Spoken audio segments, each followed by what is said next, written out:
ठीक है जी। आज इफ देन स्टेटमेंट्स की हमने स्टार्ट करनी है एग्जांपल नंबर 7.10 विजुअल बेसिक्स की chapter number 7 example number 7.10 7.10 number example में उन्होंने क्वेश्चन दिया हुआ है।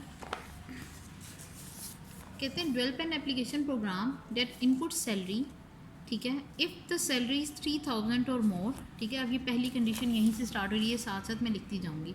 ठीक है, सैलरी क्या है 3000, ठीक है, और सॉरी 30,000 और मोर। ठीक है, यानी कि 30,000 हो सकती है, उससे ज़्यादा हो सकती है यहाँ पे सैलरी। ठीक है, 30,000 उससे ज़्यादा हो सकती है। It detects 13% of the salary. अगर ये कंडीशन फुलफिल होती है तो मुझे 13% डिडक्ट करना है इस सैलरी में से, अगर वो सैलरी 30,000 से ज़्यादा हो या 30,000 हो। दूसरी कंडीशन में कहते हैं इफ़ द सैलरी इज़ 15,000 और more but less than 30,000 it detect 1,500 from the salary. दूसरी कंडीशन दी है कि अगर मेरी सैलरी 15,000 हो, ठीक है, और इससे क्या हो मोर हो, लेकिन हमेशा क्या हो सैलरी इक्वल टू 30,000 यानी के से लेस और इक्वल टू कितने हो 15। ठीक है, मेरी इसके ऊपर तो जा सकती है सैलरी। ठीक है, मेरी सैलरी जो है वो अगर 15,000 है तो 15,000 लेके 30,000 की रेंज में होगी, यानी इसको मैं ऐसे लिख देती हूँ 15K। ठीक है, 15K से मेरी क्या होगी सैलरी हमेशा बड़ी होगी। ठीक है, इक्वल ये मेरी सैलरी होगी और ये हमेशा क्या होगी 30,000 से मेरी क्या होगी बिलो होगी। सैलरी ना सिर्फ के 15,000 से ऊपर और इक्वल, और क्या होगी 30,000 से हमेशा लेस देन रहेगी और इक्वल रहेगी। ठीक है, यहाँ से चाहे तो आप लेस देन का साइन डाल दें क्योंकि ऊपर हमने ये वैल्यू इंक्लूड कर ली है। ठीक है, तो आप इन दोनों में से एक साइड पे इक्वल का साइन डाल सकते हैं। ठीक है, अब ये हमारा क्वेश्चन था। अब इन केस मैं कहती हूँ जी हमने स्टार्ट करना है सॉल्व करना। एक तो पहले कोड देख लें, मुझे यूज़र से क्या चाहिए, मतलब एक आपके जो प्रोग्रामर आएगा मुझे उससे क्या क्या चीज़ चाहिए। मुझे उससे चाहिए सैलरी, वो मुझे क्या करे सैलरी की इनपुट देगा। ठीक है, इसके लिए मुझे क्या करना है एक टेक्स्ट बॉक्स बनाना है। मैं कहूँगी salary is equal to text one dot text. It's mean मेरा यहाँ पे एक फॉर्म आ रहा होगा। ठीक है, उस फॉर्म पे इस वक्त क्या होगा एक टेक्स्ट बॉक्स बना रहा होगा। उस टेक्स्ट बॉक्स पे वो क्या करेगा अपनी सैलरी इंटर करेगा। ठीक है, अब वो मुझे बताएगा कि नेट सैलरी कितनी थी। अगर चाहें तो आप उससे ले सकते हैं, वरना हमने वो इंक्लूड खुद करनी है। ठीक है, इसलिए हमें क्या होगा वो कंसीडरेबल नहीं है। आपने यहाँ पे लिख देनी है सैलरी जो उसने लेनी है, नेट सैलरी का यहाँ बना देना है, लेकिन ये उसने क्या करना है यहाँ पे कुछ टेक्स्ट बॉक्स ना बनाए बेशक। ठीक है, क्योंकि हमने उससे वैल्यू लेनी नहीं। ठीक है, यहाँ पे क्वेश्चन मार्क आएगा, यहाँ पे हम वैल्यू प्रिंट करवा देंगे। आप चाहें तो मैसेज बॉक्स में प्रिंट कर सकते हैं, चाहें तो इस फॉर्म को ऐसे भी सिंपल बना सकते हैं कि आपने जस्ट सैलरी ली, ओके के बटन पे कमांड इवेंट पे यहाँ पे सारा क्या करना है कोड रख देना है। अब कमांड बटन का यहाँ से कोड शुरू हो रहा है, प्राइवेट सब कमांड 1। ठीक है, क्लिक इवेंट, सैलरी ले ली मैंने पहली कंडीशन। ठीक है, अब डिक्लेरेशन लेनी है सैलरी की लेनी है, आपने नेट पे की लेनी है, डिडक्शन लेनी है कि वो उससे वेरिएबल्स के तौर पर को आप डिक्लेयर करेंगे, देन ही आप आगे यूज़ कर सकते हैं। ठीक है, अगर आपको पहले नहीं पता कितने वेरिएबल्स यूज़ करने हैं तो पहले ये इफ स्टेटमेंट्स लिख लें, उसके बाद आपको पता लग जाएगा कि कितने वेरिएबल्स की नीड थी। मैंने कहा इफ़ सैलरी पहली, अब मैंने क्या की कंडीशन लगा दी। पहली कंडीशन में इफ़ सैलरी अगर मेरी कितनी ग्रेटर देन है इक्वल टू है 30,000 से।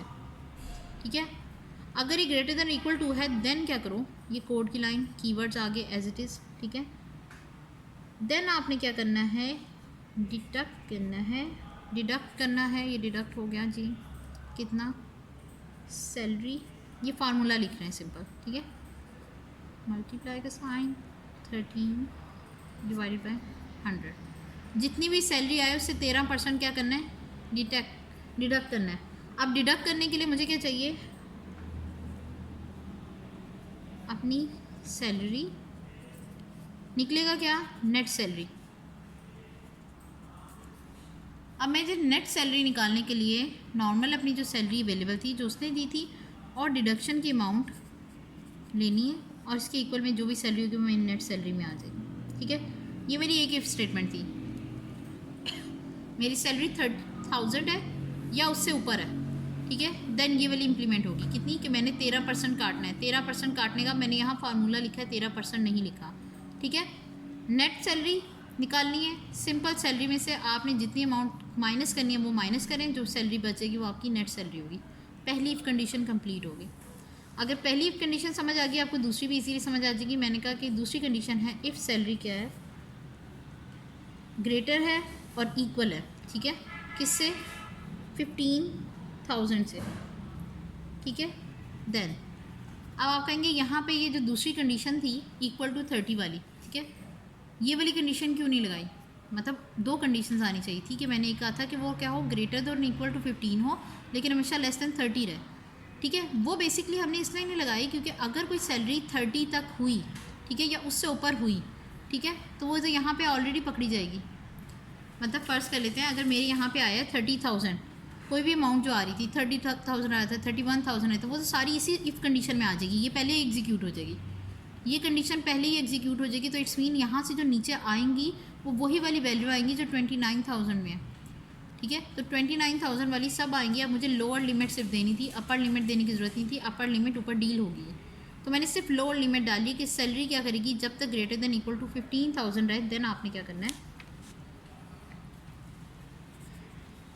डिडक्शन की अमाउंट लिखनी है। यहाँ पे हमें डिडक्शन की अमाउंट उन्होंने पहले ही दे दी थी। उन्होंने क्या बताया था, इसमें से कितना काटना है, हमें 1500 रुपया काटना था, ठीक है। उसे कोई परसेंटेज में अमाउंट नहीं दी थी।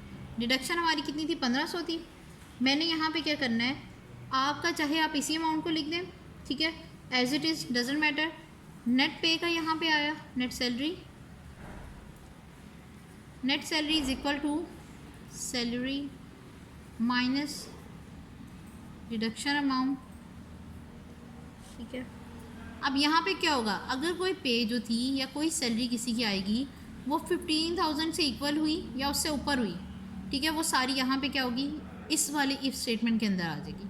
इफ़ स्टेटमेंट इसके अंदर कंसीडर होगी।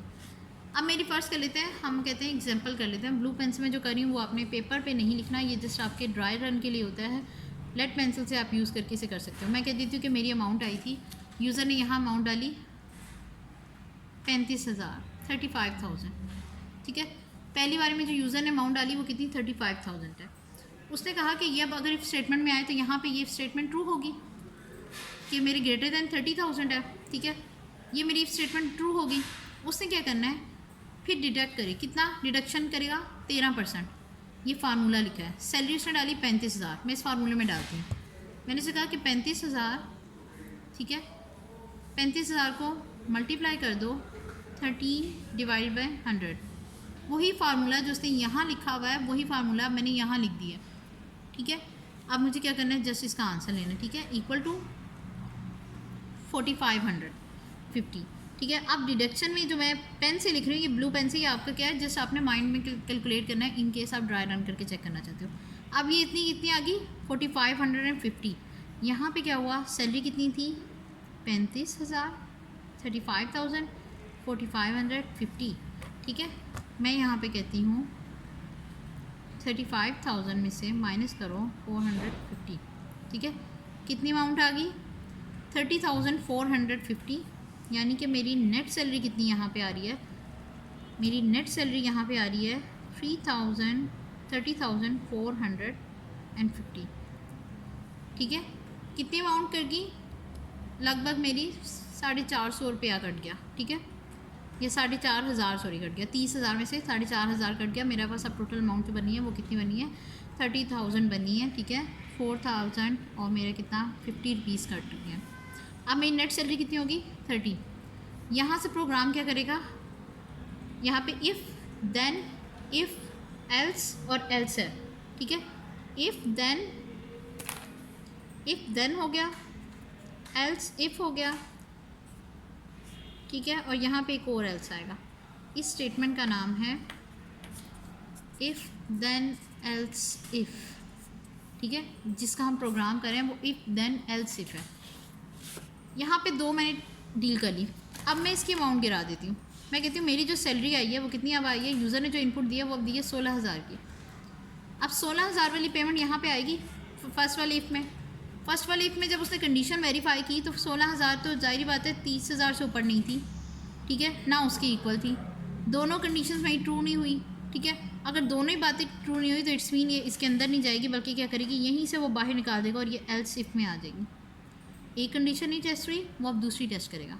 दूसरी में जब उसने टेस्ट किया तो कहते हैं कि जी सैलरी जो है वो 15,000 से ऊपर ही है और उसके इक्वल ही है, ठीक है। सैलरी क्या है, 15,000 से ऊपर है, ठीक है, इक्वल है कि नहीं है।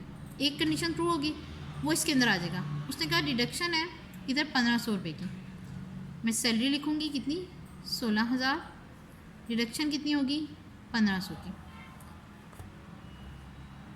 16,000 माइनस 1,500, आंसर आया 14,500, ठीक है, 14,500, सॉरी यहाँ पे टोटल नेट सैलरी आ गई 14,500।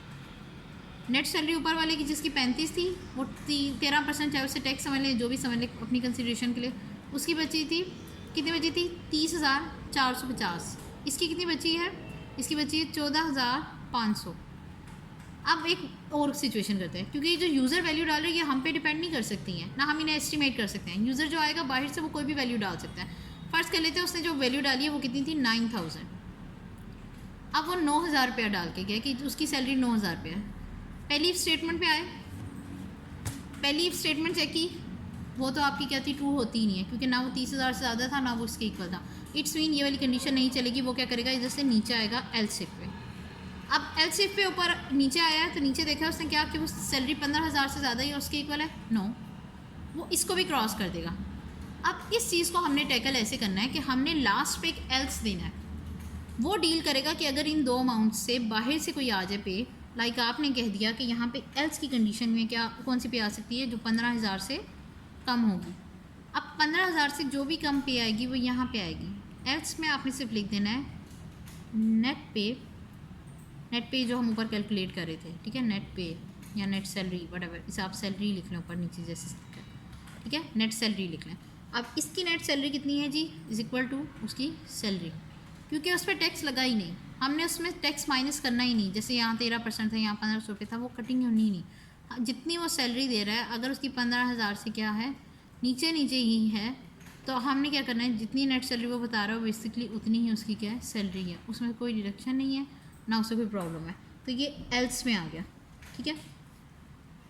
अब ये जो एल्स है, ठीक है, इसके बाद भी आप एक कंडीशन लगा सकते हो, चाहे तो आप इसके अंदर एक्सटेंड करो, वो भी कंपलसरी नहीं। यहाँ पे एल्स इफ कर दो, यहाँ पे चले जाओ, आप यहीं पे डाल दो, ठीक है, प्रिंट, मैं ये मार्कर से लिखती हूँ। अब ये चीज़ें प्रिंट की स्टेटमेंट यहाँ पे भी डाली जा सकती है, print salary, net salary sorry, ठीक है, फाइनल अमाउंट मैंने किस में, नेट सैलरी में, नेट सैलरी कर दें। यहाँ पे भी लिख सकते हो प्रिंट नेट सैलरी, कि जहाँ पे वो जिस बंदा जिस जगह पे भी अपनी एग्जीक्यूशन करेगा, फर्स्ट वाले में किया है तो वहाँ नेट सैलरी प्रिंट कर देगा, सेकंड वाले में किया है तो वहाँ नेट सैलरी प्रिंट कर दी। अगर यहाँ पे भी है तो फिर वो क्या करता है, प्रिंट नेट सैलरी, ठीक हो गया। ये सिंपल क्या था, एंड पे आपने प्रिंट कर दिया था। अगर आप चाहते हो ये वाली लाइन, ये वाली लाइन और ये वाली लाइन, यानी कि जो 3 लाइंस मैंने सेपरेटली रिपीट करके लिखनी पड़ी हैं वो आपको ना लिखनी पड़े, क्योंकि हमने कहा है जो कोड शॉर्ट में लिखा जाता है वो एफिशिएंट कोड होता है। आपने क्या करना है, ये वाली इफ़ की कंडीशन पूरी करनी है, यानी if then else if else, ये जब पूरी हो जाए आपने इस वाली कंडीशन को, ये इसमें मैं क्रॉस डाल रही हूँ, आप चाहते हो कि कम से कम लाइंस लगे तो यहाँ आपने क्या कर देना, एक मैसेज बॉक्स दे देना, ठीक है, सिंपल एक मैसेज बॉक्स दो, यहाँ पे लिख दो नेट सैलरी इज़, ठीक है, यहाँ पे इम्पर्सन का साइन, इम्पर्सन के साइन डाल के जो चीज़ आपने प्रिंट करवानी है वो है नेट सैलरी। अब वो क्या करेगा कि आपने यहाँ पे जो लिखी है, यहाँ पे इन्वर्टेड कॉमा नहीं आना सॉरी, ठीक है, यहाँ पे आएगा इसके एंड पे ये सैलरी। अब जब ये मैसेज बॉक्स आएगा, ये इनबॉक्स था जिसमें एक सिर्फ आपका टेक्स्ट बॉक्स था, ओके का बटन था।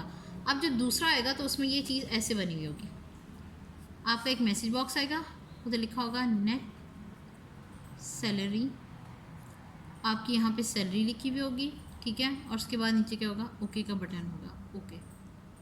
ठीक है, ये क्या था, सबसे नॉर्मल। कंडीशंस ली, दोनों कंडीशंस को टेस्ट किया, दोनों कंडीशंस के बाद अगर कोई एक्सेप्शन आ रही थी कि जी ठीक है अगर सैलरी 15,000 से कम हुई तो फिर क्या डीलिंग होगी, हमने इसका फिर क्या करो, वो सैलरी एग्जैक्टली उसकी इक्वल कर दो। ठीक है, कि नेट सैलरी आपकी क्या होगी, नेट सैलरी आपकी क्या होगी, इक्वल टू सैलरी होगी। ब्लैक पेन से जो चीज़ लिख रही है वो आपकी क्या होती है, प्रोग्राम का पार्ट होता है, अपने पेपर पे लिखनी है। लेकिन ये जो रेड बॉक्सेस में मैंने कट किया है, इसके कट करने का मकसद ये है कि बार बार रिपीट करने के बजाय लाइन आप एक ये simple message box at the end भी दे सकते हो। ठीक है, वो बेस्ट अप्रोच है, at the end message box दे दो। ब्लू पेन से जो मैंने किया वो मैंने रन करके अपना प्रोग्राम चेक कर लिया कि वो एक्यूरेट है। यहाँ तो कोई क्वेश्चन तो पूछे।